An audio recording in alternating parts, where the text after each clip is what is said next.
afternoon show from Radio 1, the time just after 7:30.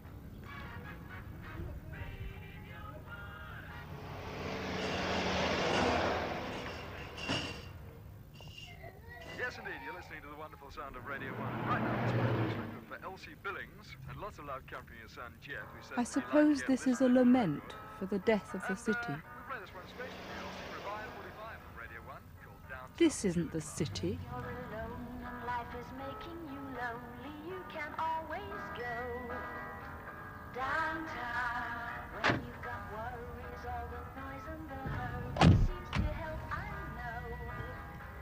Downtown. It isn't life. It's more a kind of artistic dream. Bright young architects reaching for the sky. Almost.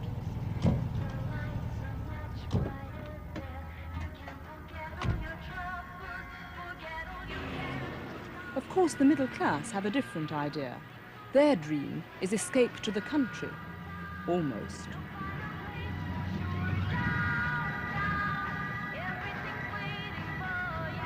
We could all do better than this, if we wanted to.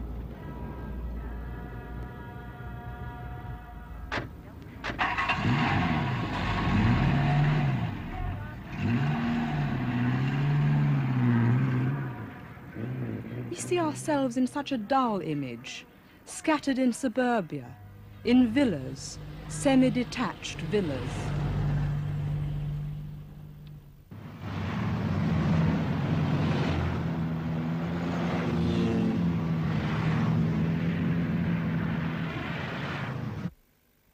We could actually live in cities, if we still believed in cities.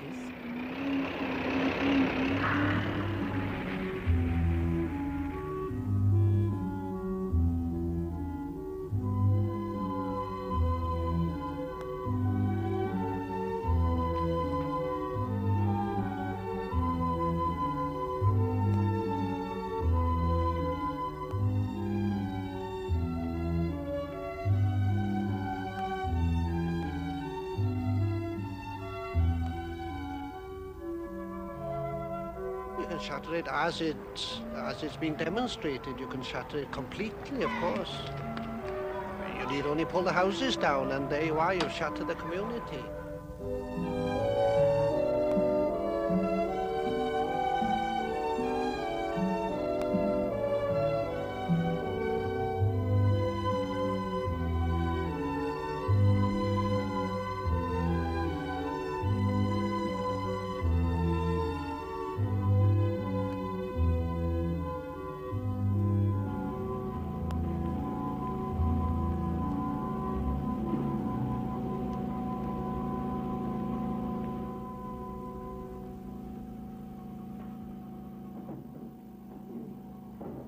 I get the feeling I'm walking in an architectural exhibition, don't you? You show me a good housing program. I've looked at Cumbernauld. I walked round it. And I've walked round these new housing blocks here. I've gone up to the 15th floor where the woman's going mad from loneliness and panic. Or where they've got 7,000 quid on a statue by Henry Moore, where the people call Pinhead, just stuck down here, you see, and all this junk they've got from Sweden, I suppose, of spending so much on a bit of art, you see. Well, at the same time, the people are not allowed to put up a washing line or keep their pigeons, so they do it in secret. You know what it's like. This no man's land you see here is going to grow and grow. By the time my 11 and 12-year-olds are a bit older, they may be able to sabotage the building of any more ideal cities. I have been to the Chandigars and Cumbernaulds and seen already, I mean, Chandigarh is, of course, much worse, because it's much more artistic and more beautiful. I have seen the way people like the Buffalo have tramped through the patterns that Corbusier made for them and made their own way through, or lived outside, as in Brasilia, which was after Chandigarh. My God, I thought, there's the last great work of art as a monument to one man's ego. You know, you look at Mies van der Rohe or anybody else, and somebody said in New York, good God, there's a human being up there spoiling the building.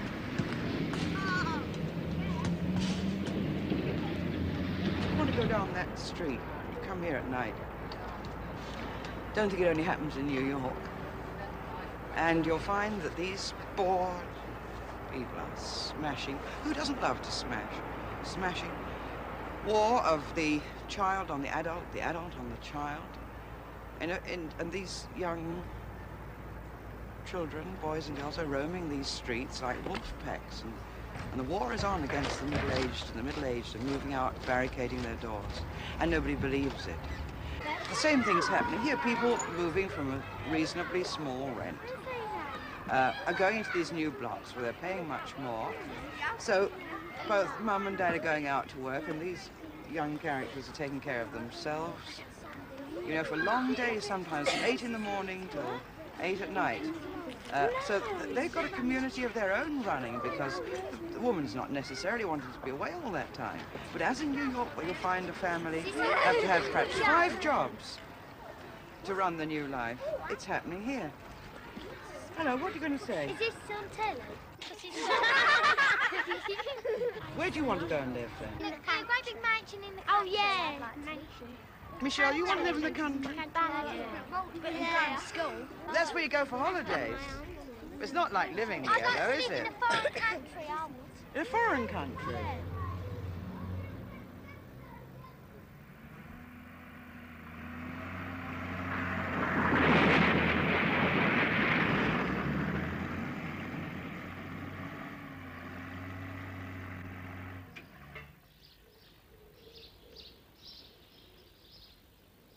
Suburbs, kind of Alice in Wonderland thing, you know.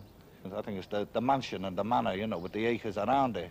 We can't have it on a big scale, so let's have it on a miniature scale. We put the plastic gnomes in the front garden fishing, and, you know, that's it. And really, they're all stereotyped. They lock themselves in the house, and they lock themselves in the car, go to work, lock themselves in the office. It's killed living. This isn't like art in an art gallery, you know. This is moving the very basis of our civilization, you know, changing it. I think we're in the middle of a cultural revolution, but it's going backwards, and we haven't even noticed it. But the way they're going on, we're going to have semi-detached suburbia from coast to coast, neither city nor country, you know. And they've got a kind of purity, you know, in their thinking, you know. Pure design is more important than humanity, which isn't pure, you know. I mean, people are different sizes and shapes and colours. And these purity guys, you can see it in Nazi Germany with the Autobahn.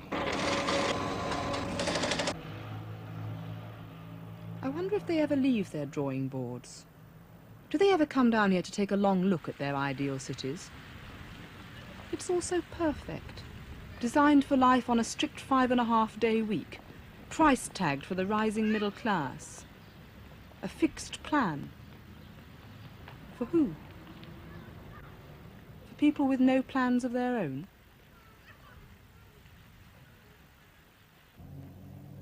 Maybe the war is on, perhaps between the middle-aged and the young, perhaps between planners and those they planned for. Look at these, they could be army barracks. It's a good symbol. If you don't look closely, you think it works, except that none of the army is anywhere on parade. The pavements are empty.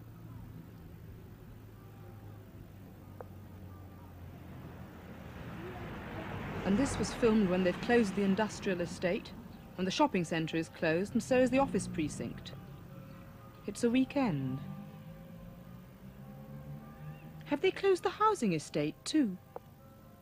I suppose if I lived here, I'd be stuck in the house. There's no action here. Why would I go out if no one else is out?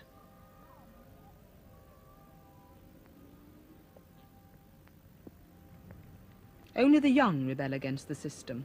Almost always there are a few here hanging around the one point in the estate where they could expect something to happen.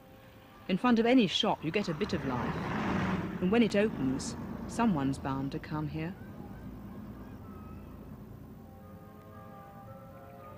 Dead on Sundays, but also dead on weekdays and every night of the week. Unforgivable. The abstract dream, the simple life. Life isn't this formal.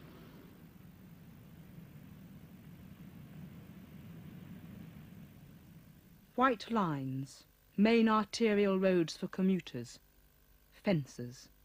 In all this rigid classification, people's lives get boxed in. Strictly houses here, shops there, business and work somewhere else. Playgrounds.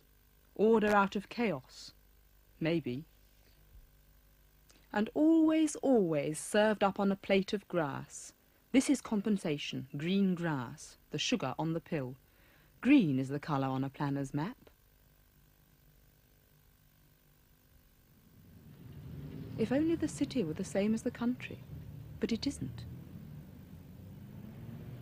Open space can be a threat to city life.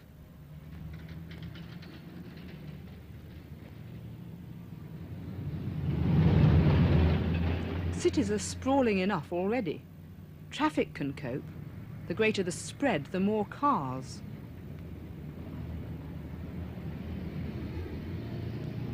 But where are the people?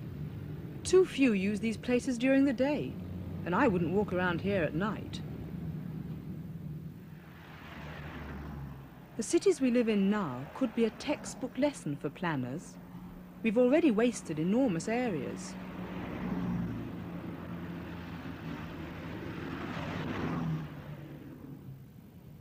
People don't use space just because planners would like them to, though it doesn't seem to make sense at first, because there are thousands, probably desperate to get out of those offices.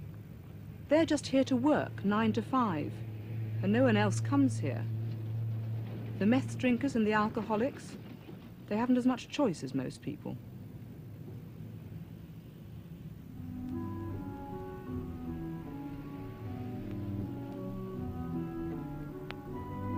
There's a smell of death about places people don't use.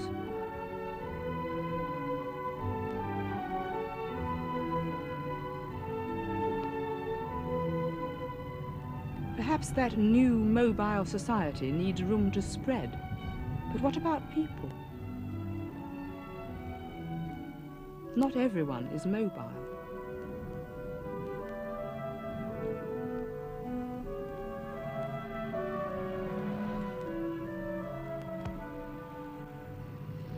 Depends on how we really want to live.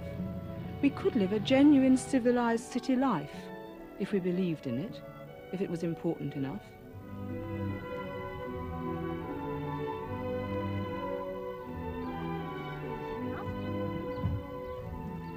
But no wonder the better off try to cushion themselves. When they have to take a car to travel a couple of miles to find a decent shop that sells more than a loaf of sliced bread, no wonder they're mobile.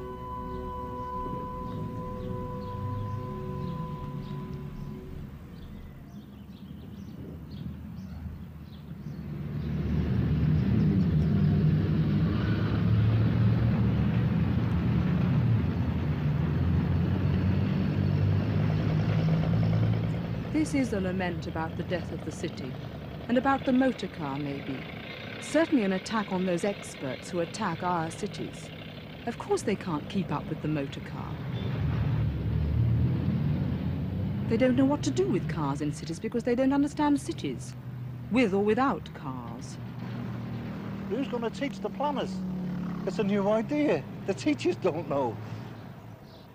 I think Birmingham is probably, you know, that's going to be the pattern for all modern cities, so I've read. And I was there in the city centre and I went underground and saw people under the pavements because the cars occupy the streets, roads. And they were under sunshade, you know, underground, drinking, eating chips under Coca-Cola sunshade, you know. And that's going to be the pattern that these guys have established. We're caught between that and sort of suburbia nothing, which is going to stretch from coast to coast, you know. This is I think it's going to be hell, you know.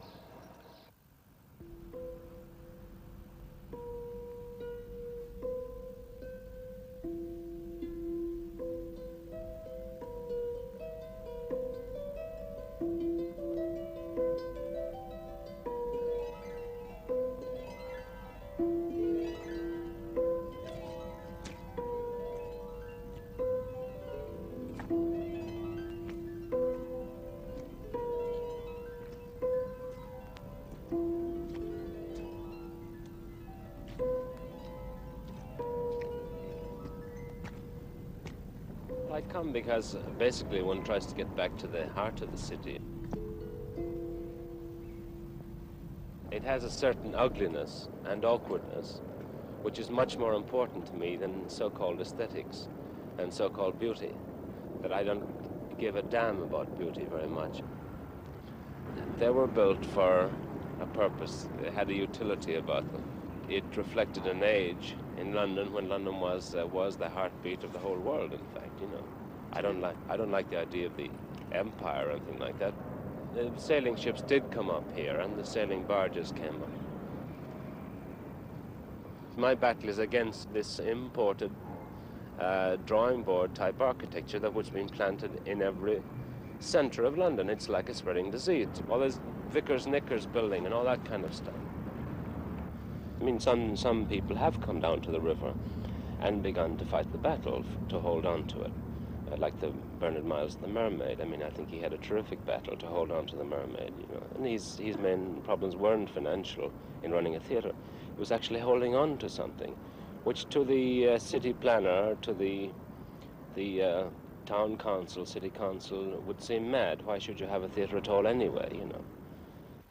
Well, some time ago I read a story about a big American firm which wanted to set up a subsidiary company in Europe. And they made a study of the whole of Europe, more or less, looking for geographical resources, transport, raw materials, availability of a labour pool. And they finally narrowed their search down to 2 cities. One was Hamburg, and the other was Newcastle on Tyne. Now, with all due respect to Newcastle, which I know has made immense efforts in the last few years to pull itself up culturally, and has done so by its own efforts, this company finally chose Hamburg, because Hamburg has a great tradition of culture, theatres, restaurants, opera houses, concerts. And they knew that this company knew that they could attract their young executives and keep them in a city like Hamburg. I think this is the whole point about city life, in a way. The restaurants are there, the clubs are there, the cinemas are there. And they're there and they're easily got at. You can go to them. Even if you never go, you can go.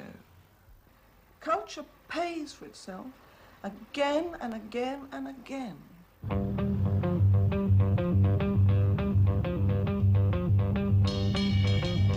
This isn't the simple life. This isn't just a bigger version of a small town. It's entirely different. It has to be crowded to work. You don't go downtown for peace and quiet. It's a different kind of outdoor life, a public life. Different people for hundreds of different reasons mixing across the same streets. A marvellous mixture of pleasure and convenience, jumbled and delicious. Money flows in cities for the simple reason, I'm sure, that pleasure is good for business. Nobody complains here. If cities are so inferior to the suburbs, then why do so many people pay heavily for the privilege of living here? Well, take Belgravia, you know. I mean, there's about 200 people per acre living there, you know. You couldn't call that a slum. The planner's argument is that high density means slums, you know, it doesn't follow. The streets are the city for me, you know, where you can walk the streets. I absolutely love being here just because it is so crowded. It is a real city situation, although it's town-sized. For instance, this row of shops simply wouldn't exist except that we've got such a concentration of population living around here that it supports this many stores. We've got stores for absolutely every purpose. One really doesn't have to shop further than just round and back of the house this way. There are liquor stores, there's a cake shop, you can buy meat pies, there's a marvelous post office that has absolutely everything. It's more like the old-fashioned general store that they had in small villages in America, which really served the community completely. And the people who run the shops and own them are in fact individuals that are very much part of the neighborhood. We know them all by name, we know about their families, and it's simply part of it being a completely concentrated piece of population. And yet there's no sense that it's sort of squalidly crowded, simply because it gets all of this living quality along with it. and it seems to me to continue to keep this town alive in a way that having a great big housing project in which there was no food shop within half a mile would immediately kill it dead. I think that when planners come and decide that a neighborhood is ripe for development, you really had it, because they always have an absolutely simple-minded either-or sense that this should be pedestrian, or this should be rehousing, or this should be a throughway. And that's where the real death to perfectly congenial and live communities has taken place again and again. This is just another way of emptying a city, open for business, sterilized the rest of the time. What's the difference between one ghetto and the next? For business? For shopping? Or even for culture? Monuments, that's all. This place is all right at the weekends, if you rob banks for a living. Bring sandwiches, though, because there are no restaurants open. It's dead. It has too few reasons for living. But in the same way, a totally residential district is just a ghetto. For housewives.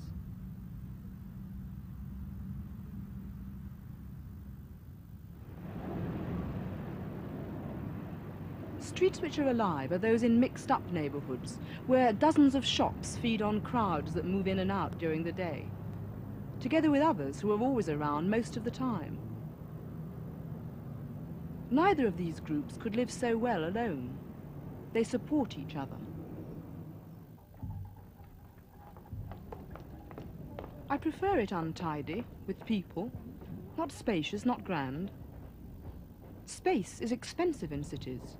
It must make sense to design rows of shops with people living over the shops like they used to. These may be just ordinary scenes, but you can learn a little about the real success of neighborhoods from ordinary scenes.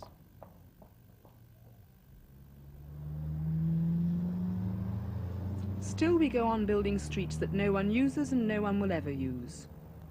A new comprehensive school, not to be dismissed lightly. But it was a mistake to build it here on a street corner that was already dead before. The trouble is, now no one will use any part of this very long block except school children.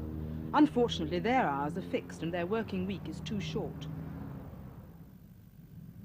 The monumental places especially need an extra large dose of life nearby. If you leave them to themselves, people do crowd in on each other. A chapel used on Sundays, next to a college used on weekdays, right up against the high street. You begin debate in college, and you finish it in the pub. Only a town planner would isolate a university from the town.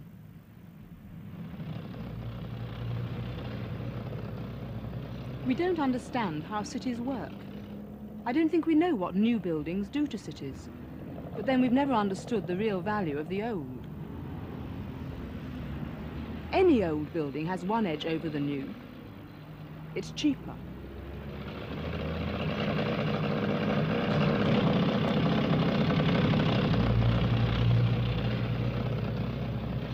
Have you noticed? Architects and planners design new buildings for us, but they live in converted old houses. You find the trendy, bright commercial artists in old warehouses, lovely forgotten old buildings with high ceilings and low overheads and plenty of space. These are the characters with good commercial sense and a good eye. It's a matter of social attitude.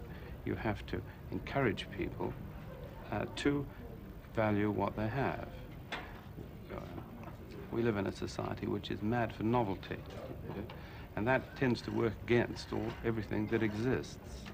These kind of buildings live together in a kind of matrix in the center of old cities, and therefore they're packed with handy characters that you can find, somebody to cut things for you or make jigs or bowls or blow a little bit of plastic.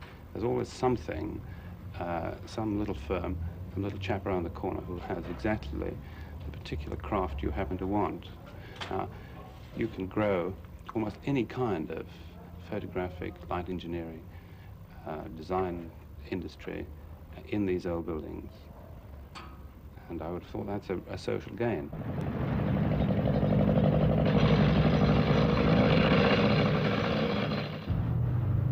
The one thing that could easily be wiped out is the single biggest advantage cities offer: choice. There's so much more choice in 100 local shops than in 1 or 2 giant supermarkets. Obviously, most big business wants new buildings. All right, as long as it's not at the expense of those many others who are small but give a special service. There's nothing wrong with the big getting bigger, as long as the small get more numerous. It seems to me that real experiment takes place in small firms where the risks are not colossal. New ideas need old buildings. When they're finally successful, they can afford to pay more expensive rent. We could use more new ideas. We train people in art schools very expensively, at the public expense, who are never used in a public sense. They always go into smart magazines or advertising. The real expertise and the real money goes into very few places. This kind of expertise is really terribly specialized. It's specialized because there's so much competition and the money is so great. It would be marvelous to get a great deal of this talent into a permanent situation, which at present is entirely lost.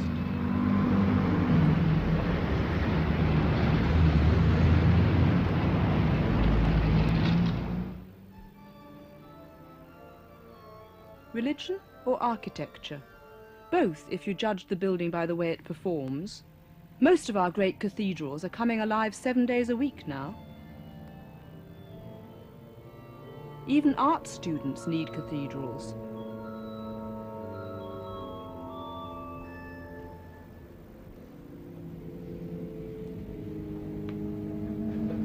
Well, one's very happy that people all over the world should come here. I don't think they do treat it just as a museum, because they react to it. Some of them are very hostile to it.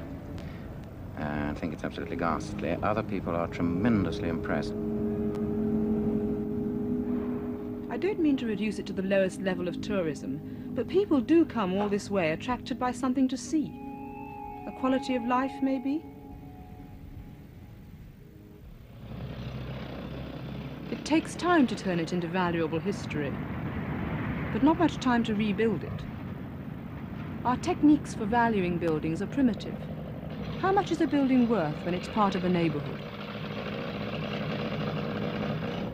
It wouldn't be so difficult to destroy a place completely, so that no one would want to go there anymore.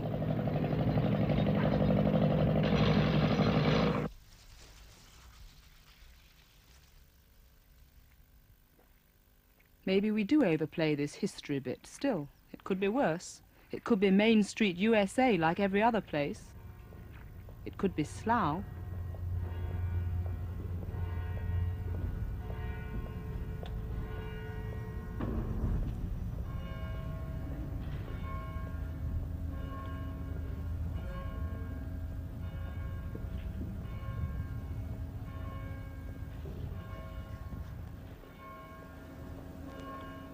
The good architects, God, they account for such a small part of the rebuilding. Perhaps those ideal cities could be great, but those cities would need the kind of self-confidence this place has. Anyway, it's not Cambridge that's in trouble. Here they've always found the money for the best new talent. There's no great threat to the old, so you can try out the new.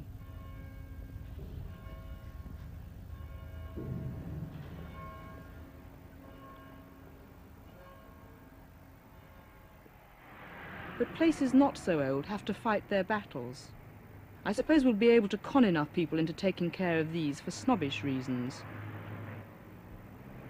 But there are millions of other buildings which could be loved in the same way. It needs a public relations job. When these were built, they were probably the highest priced in the neighborhood, but last year's luxury is this year's bargain. How many small shopkeepers are going to be able to afford this? Cities desperately need to keep a lot of ordinary low-value buildings, mixing them with the new, so that some turn over quick money, while others deliver a medium return, and still others earn absolutely nothing.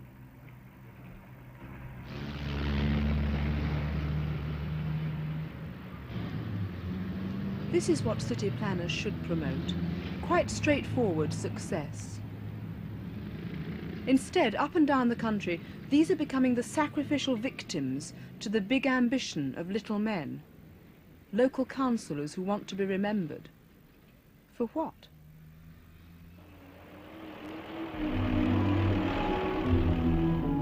In 1946, I think there was a crash course in Cambridge. Nobody knows anything about it. The awful damage they've done of reorganising whole cities, spending millions of pounds. The one thing I think all these planners have in common, when we examine what they've done since then, is that they've made the most awful balls up of almost everything they've touched. Planners are so paternalistic. Don't they know that a lot of people have plans of their own? Even have self-interest? Even want to better themselves?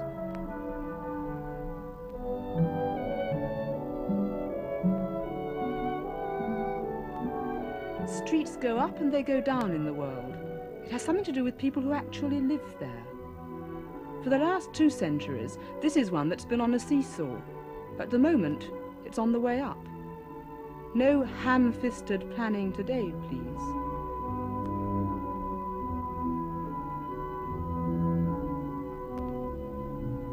I think that people are killing cities out of the best of intentions, out of a benighted sense that progress includes a sort of chromium-plated large block of flats.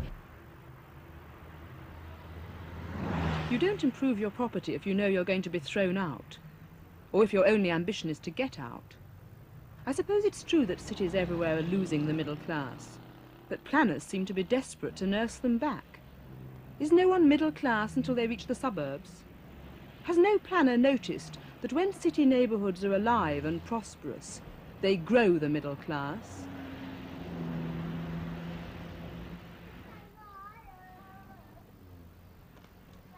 But of all the most stupid notions about cities, the worst is the myth about the streets.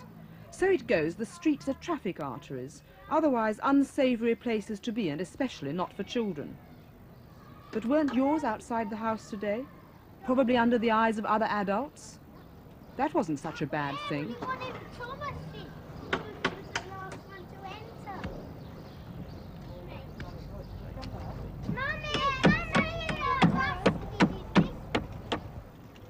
Of course too many streets suffer from too much traffic, but even I know how to solve that.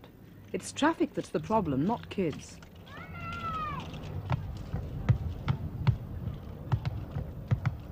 Why should they be confined to ghettos, playgrounds, about as lively as a housing estate?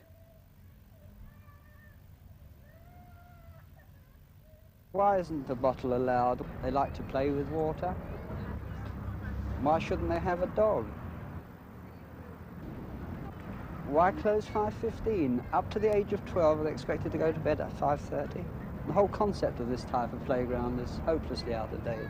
Because what the child wants more than anything else is to integrate with the community. It's the community, the adult community, that's pushing him to one side and saying to him all the time, you're a child, leave me alone, go and play over there. There's a playground we've provided especially for you.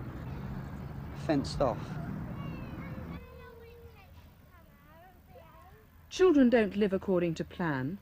Play happens at odd moments while you wait for something to turn up, or when you've met a friend. Possibly play is a good gossip. Kids prefer the street for the same reason adults do, because streets are interesting places. I think the streets are to the naked ape, you know, what trees are to the hairy ape, you know. We swing on them, we live in them, we communicate on them. We want to be pushed into these crowds. We love the showing off and the gregariousness. I can remember somebody saying, "Oh, I live on the perimeter," and somebody else saying, "Oh, I feel I live at the center." This is an idea of a life which no town planner could ever hope to match. Lively streets are much more than traffic arteries. People here are under the eyes of other people, the ones who have a personal interest in keeping the neighbourhood safe. I never cut the pound harbour crab. It's only half price. Half the price for Piers, £2 harbour crab. How many bucks? It's about as far as you can get from the order and quiet of suburban gentility. But then, in these places, roads are just for traffic, and no one walks down this quiet path after dark.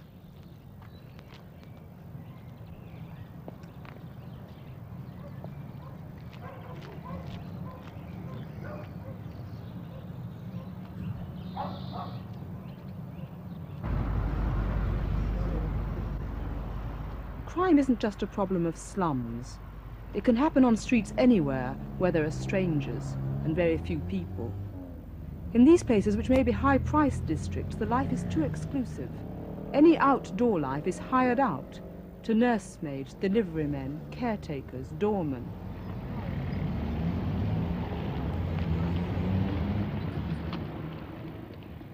You can have a kind of security, but you have to pay for it.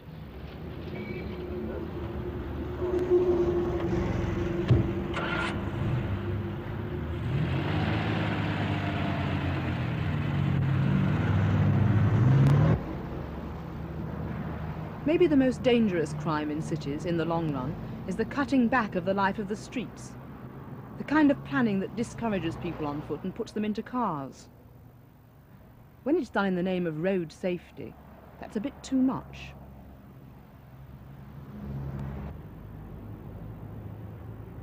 We pay for the mistakes of planners when we spend more money to encourage traffic into cities.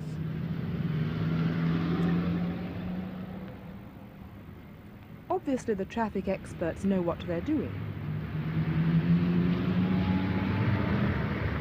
They must know that roads are the opposite of pavements, that they work best when they're not full.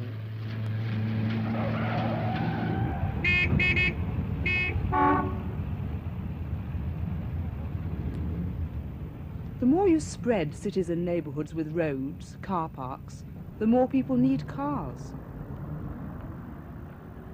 But obviously our traffic engineers know this. All this is old hat, and of course everyone knows that it's the pedestrian who's to blame, not the fact that there are too many cars on the roads.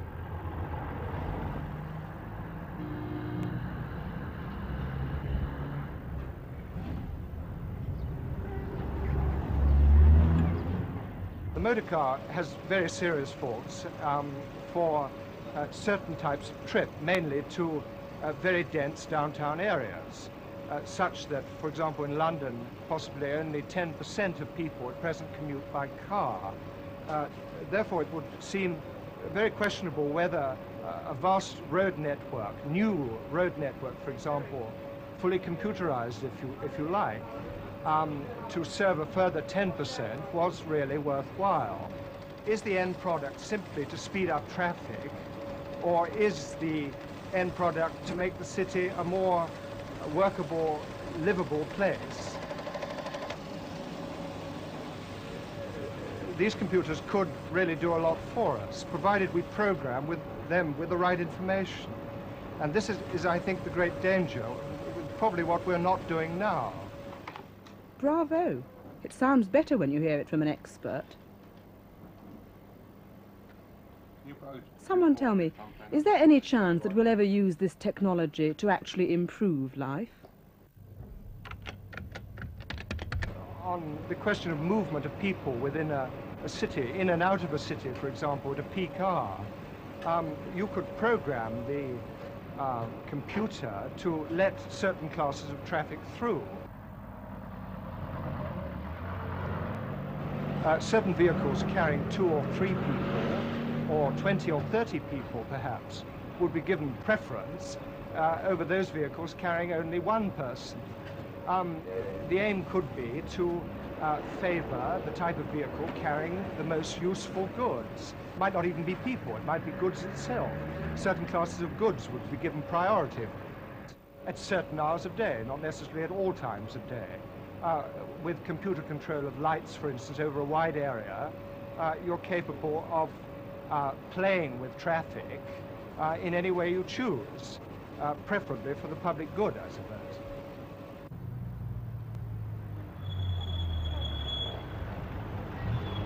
Throw the book at cars which don't need to be in cities. Use every sophisticated weapon, and maybe a few others that aren't so sophisticated.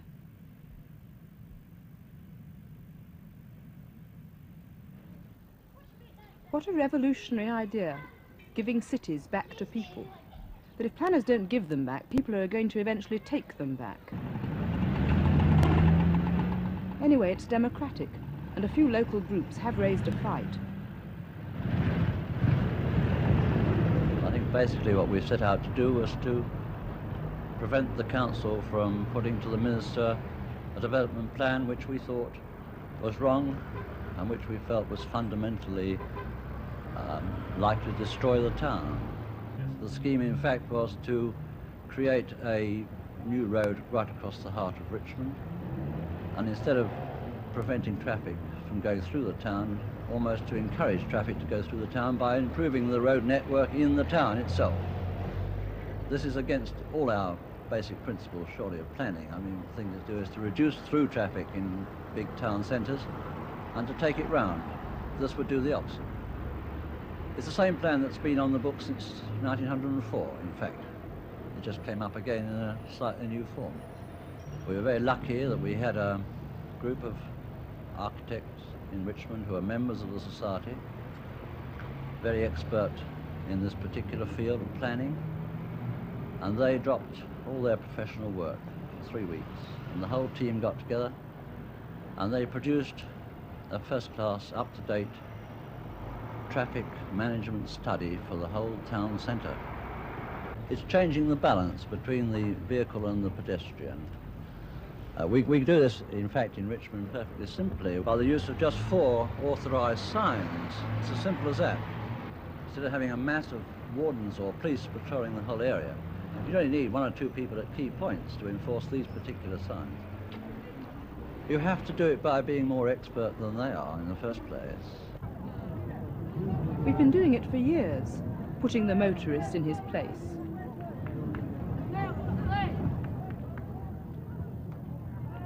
You see, it happens naturally hundreds of times a day. Cars don't intentionally go where there's trouble. They don't go near political protest meetings in Trafalgar Square, and they don't go near Chelsea after the match. Once maybe, but not a second time.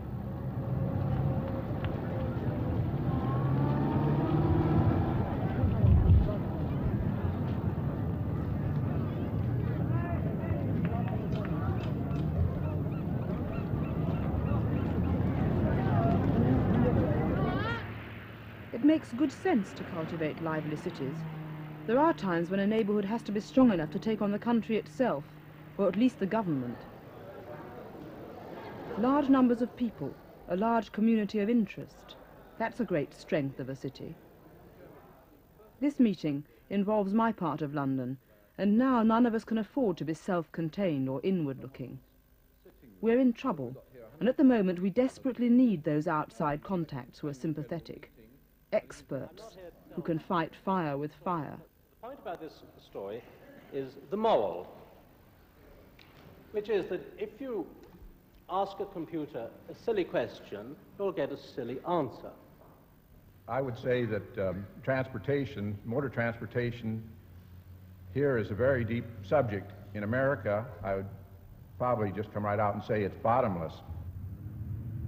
The real mobile life is here, where you can stay put and choose your life, your job, friends, from the entire city. The Georgians lived an elegant city life. We could. It's a pretty good image. And we've got the technology.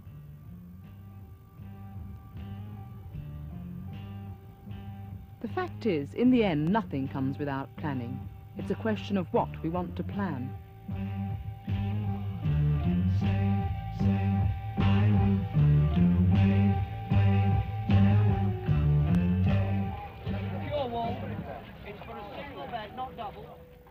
Nighttime is a real test.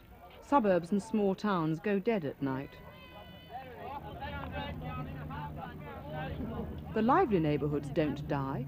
People aren't afraid to come out at night, and their safety doesn't depend on just street lighting. In the suburbs, safety is a blue lamp. Got some good greenhouses there too. Got a few Conservatives in there, Charlie? Yeah. Funny how those who live in suburbs and isolated places come into the city to enjoy themselves. And it's odd how suburbs frown on the pubs and the restaurants, just because these attract people. Neighbourhoods need pubs in the same way they need a church, to bring in people.